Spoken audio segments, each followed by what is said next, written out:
नमस्कार, बहुत बहुत स्वागत है आपका विंध्या टाइम्स में। मेरा नाम है आयुष आनंद। हमारी हमेशा ये कोशिश रहती है कि विंध्य के उभरते हुए युवाओं से आपका रूबरू करवाएं।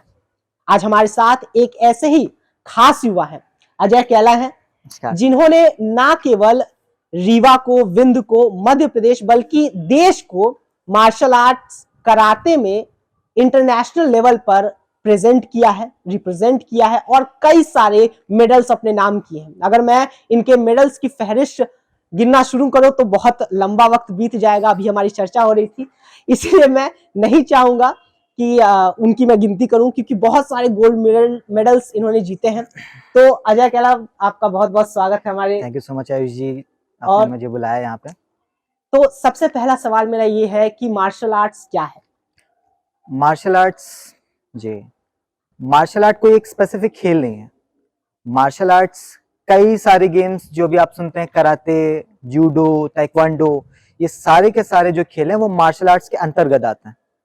इन सब का मोटिव एक होता है, सबसे पहले अपनी सुरक्षा करना।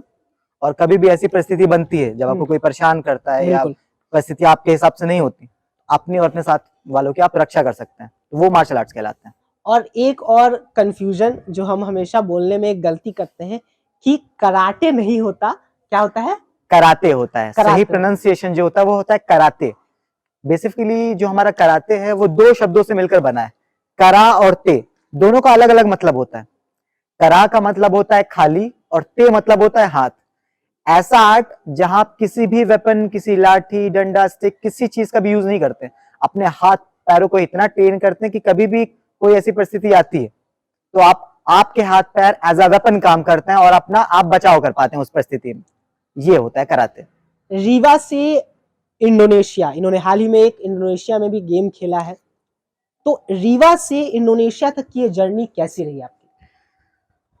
अच्छी तो नहीं कहूंगा सर, कि काफी समय लगा। और जैसे कराटे जो हम खेलते हैं वे एक स्पोर्ट्स कराते हैं। स्पोर्ट्स कराते मतलब हम चैंपियनशिप्स खेलते हैं। बिल्कुल। ट्रेडिशनल कराटे होता है जिसमें आप सिर्फ ट्रेनिंग करते हैं, अपने शरीर को मजबूत करते हैं, बस। हम जो करते हैं वो मॉडर्न कराते हैं। तो जैसे दूसरे खेल भी आप देखते हैं, जो डिस्ट्रिक्ट खेलते हैं, स्टेट खेलते हैं, नेशनल्स खेलते हैं, तो उसके लिए ट्रेनिंग लगती है, इक्विपमेंट्स लगते हैं, तो काफी परेशानी आई। तो ये 2011 का समय था जब मैंने कराटे स्टार्ट किया रीवा में। कितनी वर्ष की आयु में शुरू किया आपने? मैं शायद रहाऊंगा 11-12 साल का रहाऊंगा उस समय पे। ये आपको 6th या 7th की बात बता रहा हूँ मैं। तो 2011 में मैंने कराटे स्टार्ट किया। मेरे पेरेंट्स ने मुझे रीवा में ही एक प्रसिद्ध कराटे क्लास है, कला मंदिर जगह है जहाँ कराटे सिखाया जाता है वर्षों से, तो वहां मैंने अपनी बेसिक ट्रेनिंग जो कराटे की होती है वो स्टार्ट की, सीखी। और धीरे धीरे करते करते मैंने फिर टूर्नामेंट्स खेलना स्टार्ट किया। 2013, 14, 15, 3 साल नेशनल चैंपियन रहा। फिर ऐसे करते करते अभी हाल ही में मेरे को मौका मिला कि ऑफिशियली मैंने अपने देश को, प्रदेश को कराटे 1 सीरीज ए, जो वर्ल्ड कराटे फेडरेशन से मान्यता प्राप्त एक चैंपियनशिप है, सीरीज रैंकिंग चैंपियनशिप है, उसमें मैंने भारत का प्रतिनिधित्व किया, जो जकार्ता शहर इंडोनेशिया देश में हुई। तो जकार्ता में आपने पार्टिसिपेट किया, देश को रिप्रेजेंट किया, तो उस समय का इमोशन कैसा था जब आपने इतनी मेहनत के बाद देश को अपने रिप्रेजेंट किया इंडोनेशिया? जी आपको बताऊं, ये बहुत बड़ी बात थी। मतलब 2011 से आज ये 2022 लग रहा है, तो आप समझ सकते हैं इतने साल बाद मौका मिला है। बहुत से रीजन से कि नहीं खेल पाया था, खैर उसकी मैं बात नहीं करूंगा, पर वो जो मोमेंट था ना, वो जो जकार्ता में जब मेरा मैच था, वो मैं आपको बता नहीं सकता वर्ड्स में। वो कितनी बड़ी बात थी कि देश का जो टैग वो यहाँ लगा हुआ और आपको अनाउंस हो रहा है कि अजय कैला इंडिया। बिल्कुल। तो वो बहुत बड़ी बात थी मेरे लिए, बहुत बड़ी बात थी। मैं आपको समझा नहीं सकता उस बारे में। काफी इमोशनल मोमेंट रहा होगा आपके लिए वो। मतलब एक 11-12 साल बाद इंडिया टीम में सेलेक्ट होना, बिल्कुल, नाम के आगे इंडिया लिख के आना, बहुत बड़ी बात है। एक सपना होता है, कोई भी खिलाड़ी किसी भी खेल का होता है, उसका सपना होता है वो देश के लिए खेले। ये बहुत बड़ा पल था मेरे लिए भी। एक और मेरा सवाल ये है कि मार्शल आर्ट्स आपने क्यों चुना? मतलब क्या मोटिवेशन रही आपको मार्शल आर्ट्स खेलने के लिए? अच्छा सवाल पूछा है। वैसे ज्यादा लोगों को मालूम नहीं है, तो जो लोग जानते हैं मेरे को कराटे की वजह से जानते हैं, पर कुछ ही लोग हैं जो मेरे घर, मेरे परिवार या मेरी बस्ती के आसपास रहते हैं। तो ये शायद मैं 4th 5th में था, मैं आपको बताऊं बचपन का समय था। तो क्या होता है, जब हम खेलते कूदते हैं तो हमारे जो हमारे हमसे बड़े होते हैं वो सबने फेस किया होगा, स्कूल में बुली करते हैं, आसपास खेलते वक्त बुली करते हैं। तो यही प्रॉब्लम हमारे साथ भी थी, मतलब जो आसपास घर के लोग रहते थे, जो दोस्त थे, वो बुली किया करते थे। 2-4 साल बड़े थे सारे के सारे, तो बुली करते थे तो हम उसका जवाब नहीं दे पाते थे, मार खाते थे चले आते थे, मार खाते थे चले आते थे। उस चीज को ओवरकम करने के लिए WWE सबने सुना होगा, सबने बचपन में देखा होगा, आपने भी देखा होगा बिल्कुल। AEG। तो वो देखना मैंने स्टार्ट किया मेरे बड़े भैया के साथ, वो भी बड़े शौकीन थे उस समय पे। तो वो मान लीजिए साल 2 साल मैंने WWE अच्छे से देखा है, और अच्छे से देखा भी है फिर, क्योंकि हम बचपन में खेलते कूदते भी थे। तो उस दौरान मैं आपको बताऊं, WWE का कोई ऐसा रेसलर नहीं होगा उन 2 सालों में कि जिसके फिनिशिंग मूव्स, जो वो मूवमेंट करते हैं, जो टेक्निक अप्लाई करते हैं, वो चीज मेरे से ना आती है। तो वो हम दोस्तों के साथ करते रहते थे। अच्छा, इसका परिणाम ये रहा कि वो चीज देखने में तो अच्छी लगती है, बिल्कुल। और वो जो प्रोफेशनल्स होते हैं वो अच्छी तरीके से करते हैं, बट हम उस जो चीज देख रहे थे वो चीज परफॉर्म कर रहे थे। आए दिन दोस्तों की कंप्लेनें आने लगी घर पे, उनके पेरेंट्स आने लगे कि भैया हमारे बच्चों को यहाँ मार दिया, वहां मार दिया, कपड़े फाड़ दिए। तो घर वाले परेशान हुए, फिर उन्होंने मेरे को जाके कराटे में डाला, ऐसे करके। तो WWE से इंस्पिरेशन मिली? बिल्कुल बिल्कुल बिल्कुल, इंस्पिरेशन मिली। एक और चीज है, काफी पुरानी भी है और सबको पता भी नहीं। मेरे जो बड़े पिताजी हैं, स्वर्गीय प्रेमनाथ कैला जी, वो 60s के, लेट 60s के माने जाने रेसलर रहे यहाँ के, रीवा के माने जाने रेसलर। तो एक वो भी हमेशा से हम पापा से कहानियां सुनते आया हूँ, वो जीन्स में, हाँ बिल्कुल बिल्कुल जीन्स में एक आपके था कि भाई WWE से इंस्पिरेशन मिली, अब मार्शल आर्ट्स कराटे में करना है। जी हाँ, जी हाँ।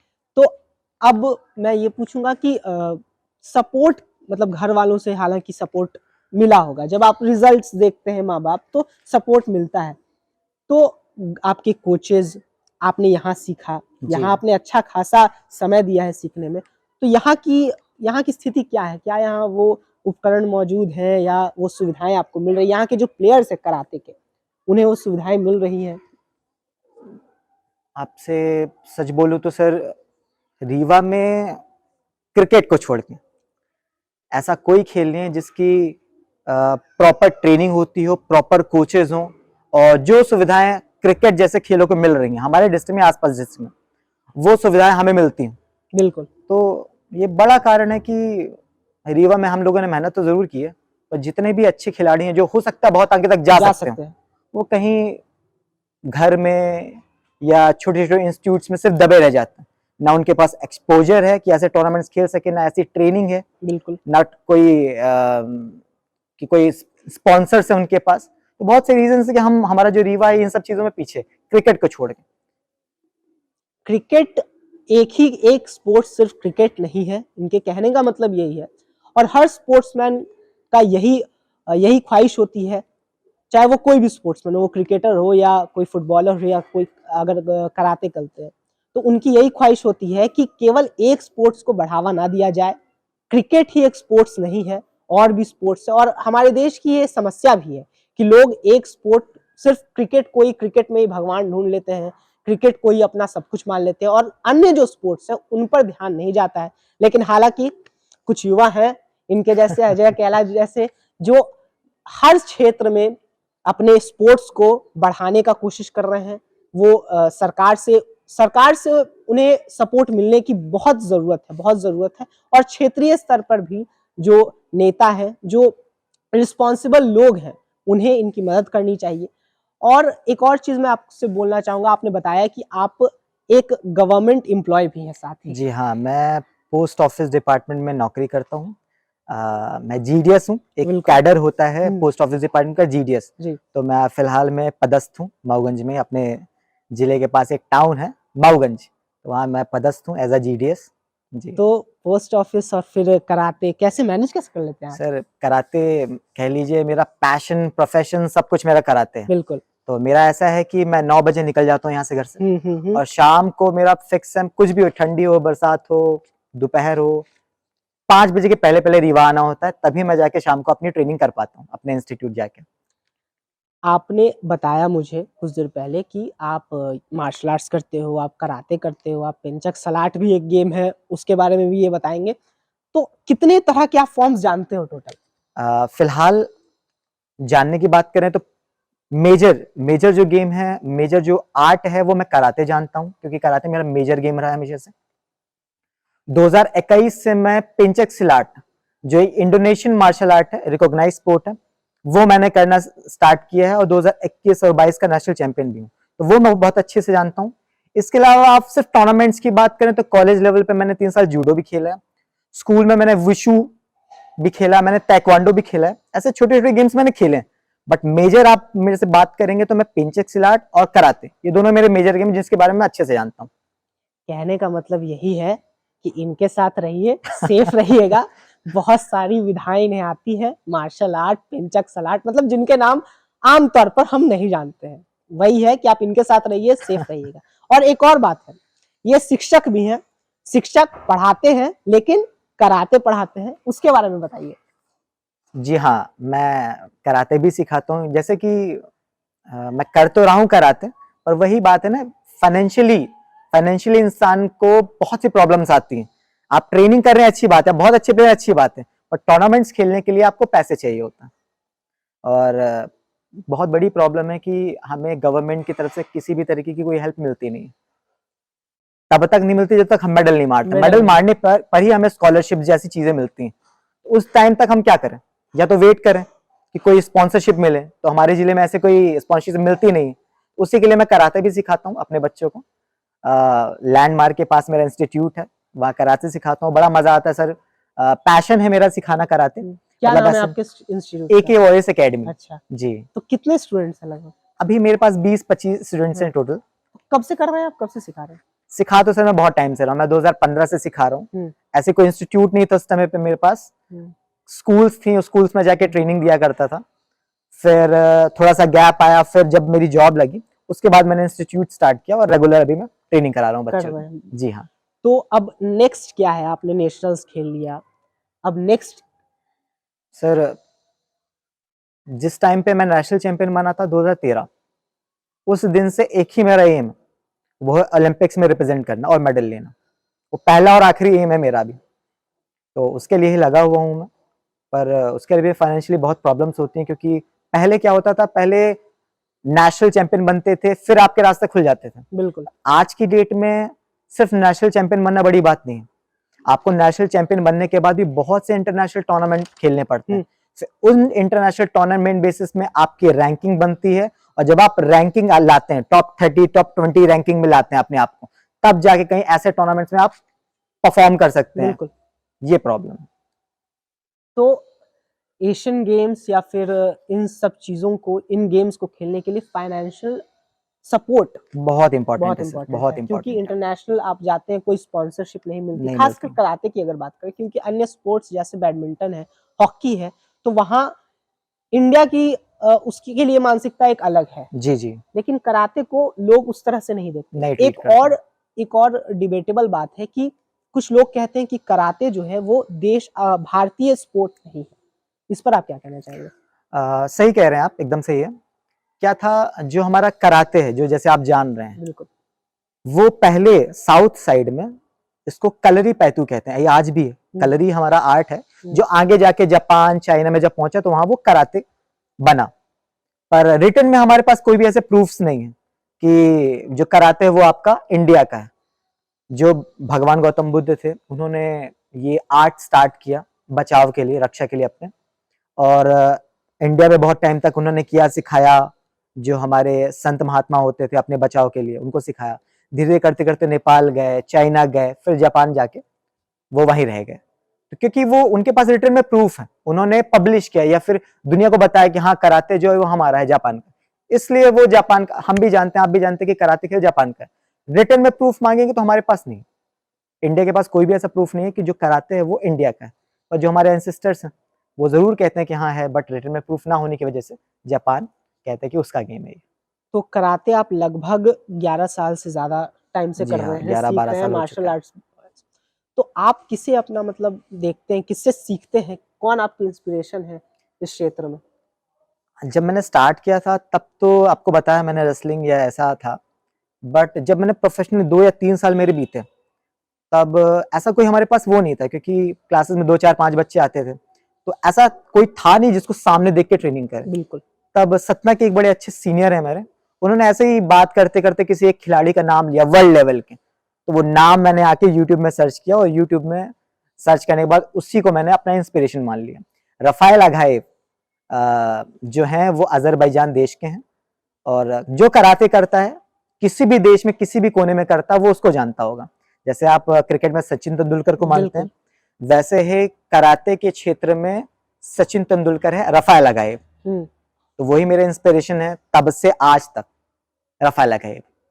और एक और बात है कि लोग कहते हैं कि हमें सुविधाएं नहीं मिल रही, इसीलिए हम ये नहीं कर पा रहे हैं, हम वो नहीं कर पा रहे हैं, हम अपना ड्रीम परस्यू नहीं कर पा रहे हैं, हम अपना पैशन परस्यू नहीं कर पा रहे हैं। लेकिन इनके जीवन में बहुत सारे उतार चढ़ाव आए हैं। इन्हें सीखने के लिए कोई अच्छे इंस्टीट्यूशन नहीं मिल रहे थे, कोई कोचिंग नहीं मिल रहा था, तो इन्होंने कैसे सीखा वो आप जरूर जानें, क्योंकि वो बहुत इंस्पिरेशनल स्टोरी है। वो जान के आप समझ सकते हैं कि आपके पास ऐसा नहीं है कि सुविधा ही सब कुछ होती है। अगर आप में सीखने की ललक है, आप चाहते हैं सीखना, तो आप ज्ञान कहीं से भी सीख सकते हैं। प्लीज बताइए आप। सही कह रहे हैं आयुष जी आप। मैं बताना चाहूंगा क्योंकि ये जैसे आपने बात बोली कि लोग एक्सक्यूज देते हैं, ये आजकल काफी सुनने में मिलता है और हमारी क्लास में भी काफी लोग बोलते हैं ये नहीं वो नहीं है। तो ये 2013 का समय था, रीवा की जो क्लासेस थी उसमें कुछ ऐसी प्रॉब्लम्स थी जिनको एज अ प्लेयर हम सॉल्व नहीं कर सकते थे, उस वजह से हमें छोड़ना पड़ा। और छोड़ने के बाद आपको मैं बताना चाहूंगा 2013 के बाद से लगातार 3 साल मैंने अपने घर में अपने छत पे ट्रेनिंग की है, और उन 3 साल में नेशनल चैंपियन रहा हूँ। उन 3 साल के दौरान रीवा की भी टीम पार्टिसिपेट करती थी, पर अपने रीवा में कोई भी एक मेडल नहीं आया करता था। लगातार मैंने 3 साल ट्रेनिंग की, लगातार 3 साल नेशनल चैंपियन रहा हूँ, बिना किसी कोच के, बिना किसी सुविधा के, सेल्फ ट्रेनिंग करके। ठीक है, तो ये सही चीज है। अगर आप में पैशन है, आप में जुनून है किसी चीज को पाने का, तो फिर सुविधाएं आपके पास क्या है क्या नहीं ये मैटर नहीं करता। आपका जुनून आपको हर चीज देता है, सिर्फ जुनून होना चाहिए और मेहनत करनी होनी चाहिए। सेल्फ ट्रेनिंग और यूट्यूब से भी सिर्फ और सिर्फ यूट्यूब से खुद सीखा, खुद उस विधा में पारंगत हुए और आज नेशनल और इंटरनेशनल लेवल पर रिप्रेजेंट कर रहे हैं गेम को। आप ये भी बताइए जरूर कि आपकी इस जर्नी में किन लोगों ने आपकी मदद की, कौन थे वो लोग जिन्होंने सबसे ज्यादा सपोर्ट किया, फाइनेंशियली हो या ऐसे इमोशनली हो, वो कौन लोग थे? सबसे पहले मेरा परिवार रहा है हमेशा साथ में मेरे, और परिवार के अलावा बात करें तो हमारे युवा समाज सेवी हैं रीवा के, लगभग जानते हैं लोगों ने, परमजीत सिंह दंग नाम है उनका। तो कभी भी मेरे को कभी भी किसी भी तरीके की प्रॉब्लम आई है, चाहे वो फाइनेंशियली हो या कोई मेरा ट्रेनिंग से रिलेटेड कोई प्रमाइसेस चाहिए हो, तो हमेशा उन्होंने मदद की है। मैं चाहूँगा ये जो जैसे परमजीत सिंह दांग भैया हैं, ऐसे लोग जो हमारी मदद कर रहे हैं, ये चीज़ हमारे जो प्रशासन है, हमारा जो खेल विभाग है, वो सुविधाएं दे, क्योंकि हमें मिलनी चाहिए। अगर प्रशासन देगा तो ऐसे जो व्यक्ति हैं उनको खड़े होने की जरूरत नहीं पड़ेगी। ये हमारी कोशिश रहती है, हमारे चैनल की ये कोशिश रहती है कि हम हमेशा विंध्य के उभरते हुए युवाओं से आपको रूबरू कराएं, उनकी इंस्पिरेशनल स्टोरीज आपको बताएं, उनके स्ट्रगल के बारे में बताएं। तो इसीलिए हम ऐसे युवा चेहरे आपके सामने लाते रहते हैं, और हमें ये आशा है कि अजय जल्द ही नेशनल, इंटरनेशनल और कई सारे गेम्स में वो और मेडल्स लाएंगे, और जल्द ही वो हमें ओलंपिक्स में देखने को मिलेंगे, क्योंकि आखिरकार गोल है ओलंपिक्स, और ओलंपिक्स में देश के लिए जल्द से जल्द अजय गोल्ड लाएं और पूरे देश का नाम रोशन करें। तो अजय बहुत बहुत धन्यवाद आपका। बिल्कुल धन्यवाद देना चाहूंगा आयुष जी आपको, बहुत बहुत धन्यवाद।